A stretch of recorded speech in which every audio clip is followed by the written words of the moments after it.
Sejak pulang sekolah tiba, Yan mendengar ada seorang kakak kelas yang tengah menyatakan perasaannya pada Yonggi di lapangan basket sekolah. Gadis itu bernama Tania Huang yang mengaku ingin menyembuhkan patah hati Yonggi akibat penolakannya di kantin tadi siang.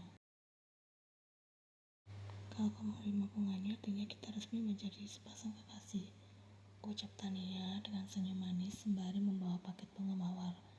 Bagaimana jika aku menolak? Tanya Yonggi. Kau cukup mengganti harga bunganya saja. Sekedar informasi, bunga ini cukup mahal, bahas Tania. Gadis itu tidak membual. Paket bunganya memang terlihat mahal dengan ukuran yang lumayan besar. Aku akan ganti uangnya. Yonggi sudah bersiap untuk mengeluarkan dompetnya. Ya sebentar, Tania buru-buru mencegah. Aku tadi hanya bercanda, tidak perlu mengganti bunganya dan hanya terima saja, kemudian kita resmi berpacaran. Sebagian siswa dan siswi yang menonton adegan tersebut serempak berteriak. Banyak dari mereka adalah pendukung Tania, karena gadis itu memang maskot anak kelas 2. Cantik, kaya, dan padat berisi di tempat yang seharusnya. Bahkan di sekolah terbentuk istilah harta tahta Tania, karena gadis itu benar-benar sangat populer. Tania sembahyang cukup, ia sudah tidak tahan. Kau siapa? Tanya Tania tanpa tak suka. Mengapa tiba-tiba datang dan merasa momen manis yang kau akan menjadi sejarah dalam hidupku? Melihat Tania yang tampak kesal, para pendukung gadis itu serempak meneriaki Yan untuk segera menyingkir dari sana. Yang terjadi di kantin antara aku dan Minjungi tadi siang itu hanya salah paham, jelas Yan. Kau datang kemari karena tak tahan kekasihmu digoda oleh gadis lain kan? Bisik Yonggi dengan raut tenggilnya. Kau pasti merasa senang kan karena mendapatkan pernyataan cinta dari kakak kelas yang populer. Dasar buaya darat, balas Yan sebal. Aku tidak pernah melihat gadis lain selain dirimu, ucap Yonggi. Jadi kau yang bernama Junyeon, bentukan sepertimu berani-beraninya menolak perasaan Yonggi.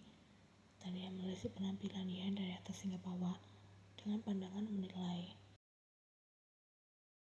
Apa maksud Tania sama ini? Kau itu so cantik, begitu saja tidak paham. Pendukung Tania serempak menertawakan Yan. Kau pasti sudah menggunakan kuna-kuna untuk memikat Yonggi kan, tuduh gadis itu. Tidak sampai ini, aku memikatnya melalui jalur doa orang tua. Hasilnya sukses membuat Yonggi tertawa.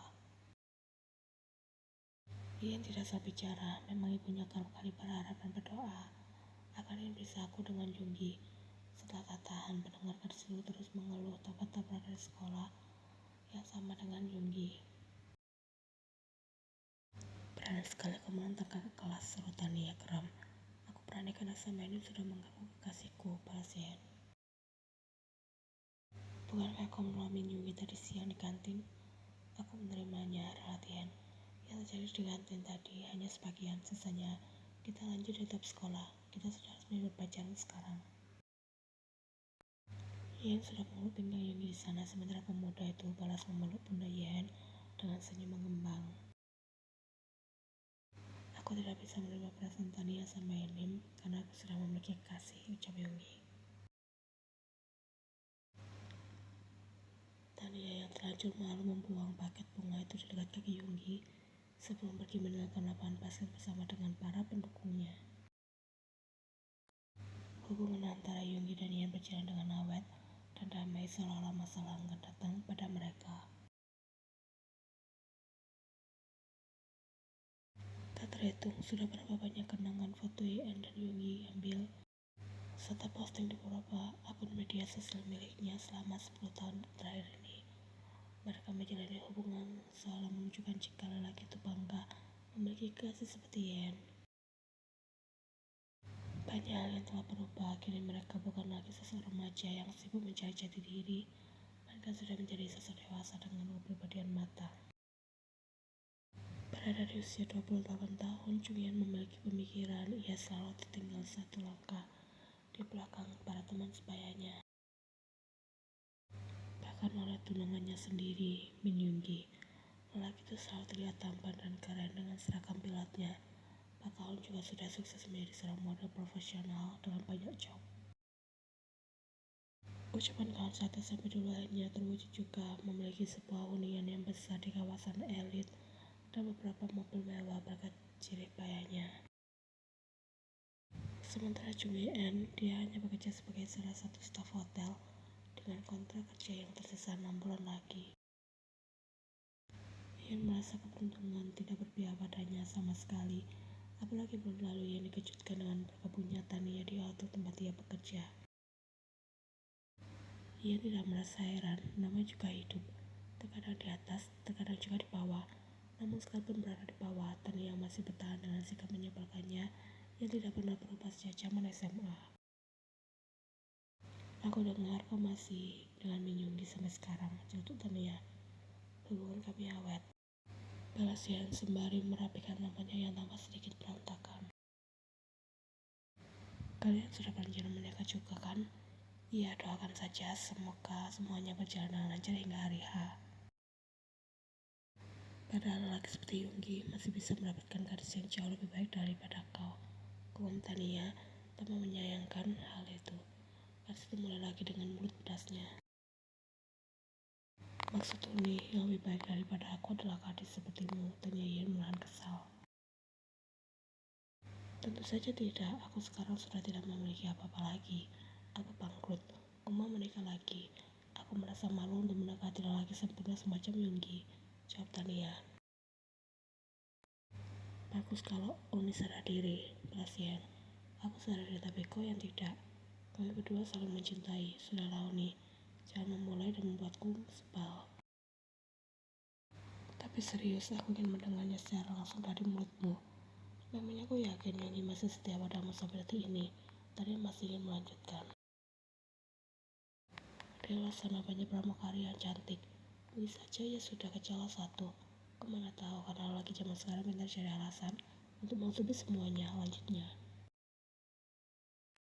Aku percaya Yonggi tidak seperti itu. Tadi apa tidak sebal. Tidak terlalu percaya pada lelaki karena hal itu bisa saja membuatmu merasa sakit hati. Bilang saja Uni iri, balas yang cuek. Terserah kau mau menganggapnya apa, aku hanya sekedar mengingatkan. Setelah bicara dengan Tania, Mutian berubah buruk seketika. Dia ingin curhat pada Yunggi, namun lelaki itu sudah memiliki jadwal penerbangan. Sebenarnya ia juga ingin mengimbangi Yunggi. Sudah beberapa kali ia beralih profesi sebagai seorang pramugari, namun selalu saja gagal dalam tes. Tidak usah coba-coba lagi, dan fokus kerja di sini saja. Kalau kamu menjadi pramugari dan aku pilot, kita akan sama-sama sibuk karena memiliki jadwal yang bentrok. Aku tidak mau hubungan kita berakhir hanya karena jarang bisa bertemu. Selalu seperti itu ucapan Yonggi ketika ia mengungkapkan keinginannya untuk menjadi seorang pramugari. Aku ingin memiliki pasangan yang mudah untuk aku temui kapanpun saat aku memiliki waktu luang. Sudah benar kau bekerja di atas saja dan tidak perlu ganti pekerjaan lagi. Lagi pula ini hanya untuk sementara. Setelah kita menikah, kau tidak perlu bekerja lagi. Cukup jadi ibu rumah tangga saja sembari menemani ibuku sekalian merawat diri agar ketika aku pulang merasa senang saat melihat istriku yang cantik menyambut kedatanganku dengan senyum hangatnya, jelas Yunggi panjang lebar. Memang sejak Yunggi jadi pilot, Chung Yen hampir tak pernah yang namanya kekurangan uang. Yunggi rutin mengirim sejumlah uang meskipun gadis itu tak memintanya. Yunggi bilang terserah uang itu Yen gunakan untuk apa, yang penting Yen merasa bahagia. Sebenarnya Yen tak memiliki masalah apapun dengan Yunggi. Mereka menjalani hubungan ini dengan bahagia dan damai. Karena mereka hanya ada pada Kang Unji, ibu kandung Yunggi, yang belum merasa cocok untuk menjadikan Yen sebagai menantu. Sementara Kang Yunggi sudah meninggalkan dunia sejak lelaki itu berusia 3 tahun. Dibandingkan Yen, sepertinya Unji lebih terbuka dan menerima Kaun. Jujur saja, Yen merasa menyesal karena dulu pernah berusaha mati-matian agar Yunggi dan Kaun bisa berdamai. Karena bagi Yen sulit rasanya memiliki kekasih dan sahabat yang bermusuhan. Itu sebabnya ia berusaha keras agar mereka bisa akur. Saking akurnya, Yunggi pernah membawa Kaun pergi ke pesta pernikahan salah satu rekan kerjanya. Yunggi mengaku terpaksa melakukan hal itu karena tak memiliki teman untuk pergi ke sana, sementara Yen Tidak bisa cuti dari pekerjaannya di hotel karena kemarin sudah izin sakit selama 3 hari berturut-turut. Dengan berat hati Yan mengizinkan Yonggi pergi bersama Kaon. Seminggu kemudian ketika ada undangan pernikahan lagi, Yonggi membawa Yan untuk datang. Banyak dari rekan-rekan lelaki itu menuduh Yonggi seorang playboy yang hobi gonta-ganti pasangan. Yan merasa kesal saat itu menganggap Yonggi sudah bicara aneh-aneh seperti mengenalkan Kaon sebagai kasihnya. Namun Yonggi bersumpah itu hanya tuduhan tak berdasar dari rekan-rekannya. Jam Yan melambaikan tangannya dari dalam mobil yang jendelanya terbuka. Sudah menunggu lama, tanya Yan dengan senyum cerah setelah berjalan mendekat. Tidak bergegaslah masuk ke dalam, tidaknya yang segera dianggap oleh Yan. Katsu segera ambil posisi duduk di samping Kaon yang duduk di kursi kemudi. Kita jadi pergi jalan-jalan kan, aku ingin membeli baju baru, celetuk Kaon. Kau ini polos sekali, cibir Yan. Bukankah kau masih memiliki banyak baju yang bagus? 3 hari yang lalu kau sudah beli baju baru, sekarang kau hendak membelinya lagi. Aku membutuhkan baju baru untuk menghadiri pernikahan sepupuku minggu depan. Balas Kaon. Aku tidak memiliki teman yang punya selera berpakaian yang bagus kecuali kau. Kau mau mengantarku pergi membeli baju baru kan? Kata gadis itu. Baiklah, aku akan mengantarmu tapi ada syaratnya, balas Yan. Apa syaratnya? Traktir aku makan enak.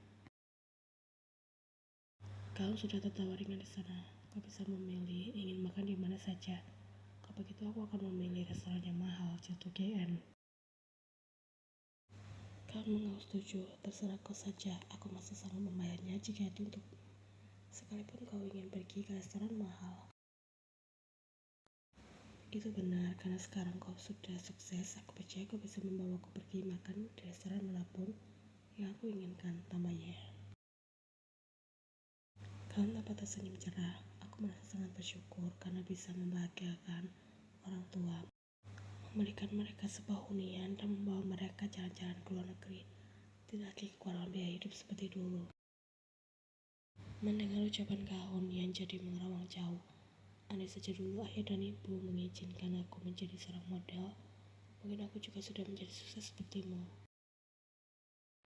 Sangat disayangkan memang, padahal pihak perusahaan berkata, kau bisa menjadi bibit unggul jika kau bersedia bergabung dan kemampuanmu semakin diasah. Ayah dan ibu tidak suka melihat aku berpakaian terlalu terbuka. Yonggi juga berkata seperti itu ke Mami Yan. Jalan hidup orang berbeda-beda, tidak ada yang perlu disesali, hibur Kaon. Kau benar, kalau dipikir-pikir, aku yang sekarang juga sudah merasa bahagia. Apalagi bulan depan aku akan menikah dengan Yonggi. Rasanya masih seperti mimpi setelah menjalani hubungan ini selama 12 tahun. Pada akhirnya kita akan menikah juga. Kaon menanggapi ucapan Yan dengan senyum tipis. Ia masih fokus mencari sana. Sebelum pergi ke butik untuk mencari Kaon, kita pergi ke rumah Bibi Wenji terlebih dahulu ya. Kenapa pergi ke sana? Tanya Yan dengan raut datar. Dia tidak tahu Kaon ada urusan apa sampai memiliki niatan untuk pergi menemui Bukano Yonggi.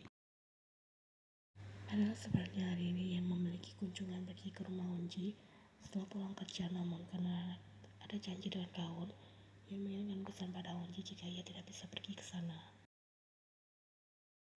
Ada sesuatu yang hendak aku berikan pada Bibi Wenji. Bukankah kemarin Bibi Wenji ulang tahun? Aku belum sempat memberikan kado, balas Kaon. Kau memberikan kado apa? Tanya Yan penasaran. Bukan sesuatu yang istimewa, aku hanya berharap Bibi Wenji akan menyukainya.